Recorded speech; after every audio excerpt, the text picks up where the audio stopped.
खैबर पख्तूनख्वा में security forces की कार्रवाइयाँ, 15 खारजी दहशतगर्द हलाक। सिक्योरिटी फोर्सेस से 2 मुख्तलिफ कार्रवाइयों में 15 खारजी दहशतगर्दों को जान हासिल किया। SPR के मुताबिक डेरा इस्माइल खान में कार्रवाई के दौरान 9 और मिरान शाह में 6 दहशतगर्द मारे गए। फायरिंग के तबादले में 4 जवानों ने जाम शहादत नोश किया।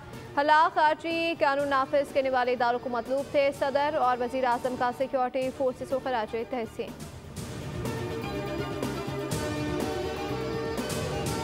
और डिफेंस से लापता मुस्तफा आमिर के कत्ल की तहकीकात जारी। सिदादे दहशत गर्दी की अदालत ने मुज़्रिम शराज का एतराफ़ जुर्म कहा। तशद्दुद के बाद मुस्तफा को मारा और उसी की गाड़ी में हमले गए। अदालत ने आइंदा समाअत और मुकदमे की पेशरफ रिपोर्ट तलब कर ली। मुज़्रिम अरमगान के वालिद का इंसदादे दहशत गर्दी अदालत में शोर शराबा। कामरान कुरैशी की ज़बरदस्ती अदालत के चैम्बर में घुसने की कोशिश।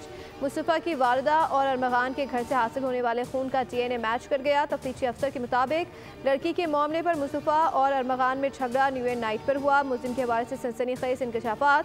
SHO और इन्वेस्टिगेशन ऑफिसर दरख्शत समेत 3 अफसरान मअतल।